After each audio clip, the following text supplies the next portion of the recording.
For the first time in 20 years, the Sea of Galilee is nearly full. We are very excited because of this fact, and it's very good for all of us around the lake, the Sea of Galilee, for the agriculture, for the farmers, for the tourists, for everybody. The rise in the Sea of Galilee over the last 2 years has been remarkable. After 5 years of drought, it's risen about 18 feet in 2019 and 2020. I'm thrilled. I mean, we still treat it as our lifeline, although we don't drink the water out of the sea anymore.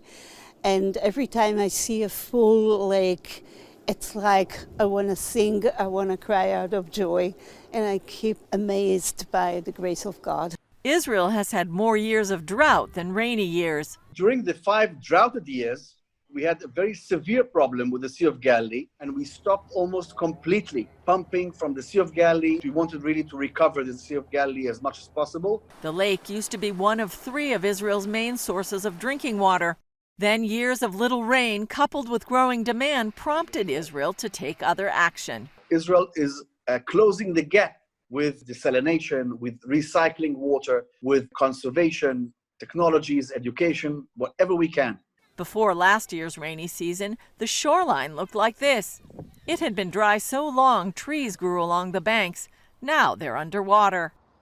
Each year, about 1 million tourists visit this biblical lake, or Kinneret as it's called in Hebrew, but not this year. Unfortunately, because of the virus, it's empty. And it's this time of the year, we expect it to be filled with many tourists, with many Israelis. Everybody come to have fun in this beautiful lake.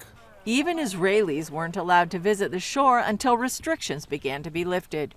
In March, just before the travel ban, CBN News spoke with a tour guide and a visitor here. It's fantastic. I'm stunned. It's the first time that I came back to the Sea of Galilee since it has risen so far, and I haven't seen it like this in years. It's an amazing privilege to be where Jesus was and to go out, especially on a boat, and watch the sunset over a place that I've read in the scriptures so much about, and then to be able to see it. The lake is currently less than 5 inches from the red line full marker, but the rainy season is over until next October. And each summer, the water level drops by 4 to 5 feet from evaporation. Israelis are already praying for another rainy winter next year and hoping for a return of the tourists to enjoy it. Julie Stahl, CBN News, the Galilee.